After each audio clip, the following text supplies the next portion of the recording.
आजकल हम हर तरफ स्मार्ट शब्द सुनते हैं, स्मार्टफोन, स्मार्ट सिटीज, स्मार्ट कारें। लेकिन जरा सोचिए, क्या हो अगर यही स्मार्ट सोच भारतीय खेती की पूरी तस्वीर ही बदल दे। आज हम इसी पर बात करने वाले हैं, एक ऐसी क्रांति पर जो सीधे खेतों से शुरू हो रही है, जिसे कहते हैं स्मार्ट एफपीओ। देखिए, भारत में हजारों किसान उत्पादक संगठन यानी एफपीओज पहले से मौजूद हैं, पर असलियत यह है कि उनमें से ज्यादातर आज भी बस संघर्ष कर रहे हैं, वो सफल नहीं हो पा रहे। तो सवाल ये उठता है कि आखिर ये स्मार्ट एफपीओ है क्या, और ये उन पुराने एफपीओ से इतना अलग कैसे है। तो इन पारंपरिक एफपीओज के साथ असल दिक्कत क्या है? देखिए, प्रॉब्लम इनके पुराने ढर्रे में है, मतलब बेहिसाब कागजी कार्रवाई, पारदर्शिता की जबरदस्त कमी और बाजार से कोई सीधा कनेक्शन ही नहीं। नाबार्ड और एसएफएसी जैसी बड़ी बड़ी एजेंसियों ने एफपीओज की गिनती तो बढ़ा दी, पर उनकी क्वालिटी और उन्हें आज के जमाने के हिसाब से मॉडर्न बनाने पर ध्यान नहीं दिया। नतीजा, विकास सिर्फ कागजों पर हुआ, जमीन पर नहीं। यहाँ पर जो फर्क है वो दिन और रात जैसा है। एक तरफ है हमारा पारंपरिक एफपीओ जो कागजों में उलझा है और पूरी तरह बाजार के भरोसे है, और दूसरी तरफ है स्मार्ट एफपीओ जो टेक्नोलॉजी से जुड़ा है, जहां हर चीज शीशे की तरह साफ है और जहां किसान सिर्फ अपनी उपज बेचने वाला नहीं बल्कि एक वैल्यू चेन पार्टनर है। यही वो सोच का बदलाव है जिसकी आज सबसे ज्यादा जरूरत है। तो चलिए अब जरा एक स्मार्ट एफपीओ के अंदर झांक कर देखते हैं। ये सिर्फ कुछ किसानों का ग्रुप नहीं है, नहीं, ये बीज से लेकर शेल्फ तक का एक पूरा का पूरा बिजनेस मॉडल है। ये खेती को सिर्फ फसल उगाने से कहीं आगे ले जाता है और उसे एक मुकम्मल कारोबार में बदल देता है। इस पूरे मॉडल की कामयाबी का राज जो है वो इन 4 पिलर्स में छिपा है। पहला, इंडस्ट्रियल ट्रांजिशन, दूसरा स्मार्ट प्रोसेसिंग, तीसरा जीरो वेस्ट पॉलिसी और चौथा डिजिटल ट्रांसपेरेंसी। चलिए एक एक करके इन्हें समझते हैं और देखते हैं कि ये कैसे खेती की दुनिया को बदल रहे हैं। पहला और शायद सबसे जरूरी पिलर है इंडस्ट्रियल ट्रांजिशन। इसका सीधा सा मतलब है किसान के रोल को पूरी तरह से बदल देना।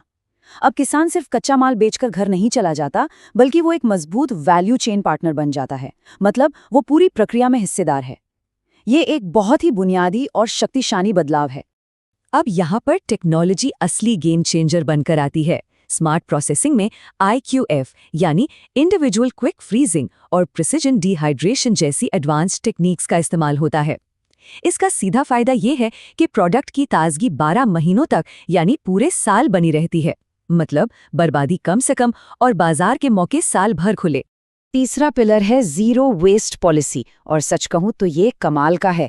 इसमें कुछ भी बर्बाद नहीं होता। फसल का जो बचा कुचा हिस्सा है उससे बायोचार बनाकर कार्बन क्रेडिट्स कमाए जाते हैं और बाकी कचरे को साइलेज यानी पशुओं के चारे में बदल दिया जाता है। मतलब जो चीज पहले कचरा थी अब वो कमाई का एक नया जरिया बन गई है। और चौथा पिलर है डिजिटल ट्रांसपेरेंसी। हर एक प्रोडक्ट पर एक QR कोड होता है। अब जब कोई ग्राहक इसे अपने फोन से स्कैन करता है तो उसे तुरंत पता चल जाता है कि उसकी सब्जी या अनाज ठीक किस खेत से आया है। ये छोटी सी टेक्नोलॉजी ग्राहकों का भरोसा बनाने और ब्रांड की शुद्धता के वादे को पक्का करने में बहुत बड़ा काम करती है। ठीक है, मॉडल तो हमने समझ लिया, पर इसका जमीन पर किसानों की जिंदगी पर क्या असर पड़ रहा है? क्या ये सिर्फ बातें हैं या वाकई इससे कुछ बदल रहा है? चलिए अब उन ठोस आंकड़ों पर नजर डालते हैं जो इस मॉडल की कामयाबी की कहानी बताते हैं। जरा इन आंकड़ों को देखिए, तस्वीर बिल्कुल साफ हो जाएगी। बाजार में जो ऑर्गेनिक पेस्ट 350 रुपए प्रति किलो बिकता है, वही पेस्ट एक स्मार्ट एफपीओ सिर्फ 160 रुपए में बेच पाता है।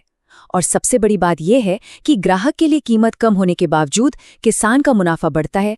कैसे? क्योंकि बीज के सारे बिचौलिए हट जाते हैं और प्रोसेसिंग से प्रोडक्ट की वैल्यू कई गुना बढ़ जाती है। और ये संख्या ये अपने आप में पूरी कहानी कह देती है। इस मॉडल के तहत एक किसान की प्रति एकड़ आमदनी 3 लाख रुपए तक पहुंच सकती है। ये वो आंकड़ा है जो किसी भी किसान की जिंदगी को पूरी तरह से बदलने की ताकत रखता है। तो ये तो साफ है कि ये मॉडल काम करता है। अब बड़ा सवाल ये है कि इस इनोवेटिव मॉडल को पूरे देश में कैसे फैलाया जाए। इसे एक नया स्टैंडर्ड बनाने के लिए अब क्या करने की जरूरत है? देखिए, अब नाबार्ड और एसएफएसी जैसी एजेंसियों को भी अपनी भूमिका बदलनी होगी।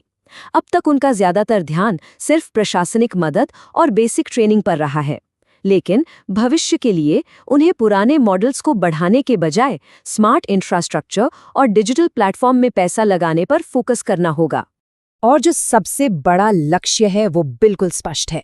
हमारे जो पारंपरिक एफपीओज हैं उन्हें अपग्रेड करके एक आत्मनिर्भर कृषि सेक्टर का निर्माण करना। स्मार्ट एफपीओ मॉडल को अपनाना आत्मनिर्भर भारत के बड़े सपने से सीधे तौर पर जुड़ता है। तो अंत में एक बड़ा सवाल हमारे सामने आकर खड़ा होता है, क्या किसानों को सिर्फ एक उत्पादक से एक सफल व्यवसायी बनाना ही भारत के आत्मनिर्भर भविष्य की असली चाबी है? ये एक ऐसा विचार है जो हमें इस पूरी कृषि क्रांति के गहरे मतलब पर सोचने के लिए मजबूर करता है।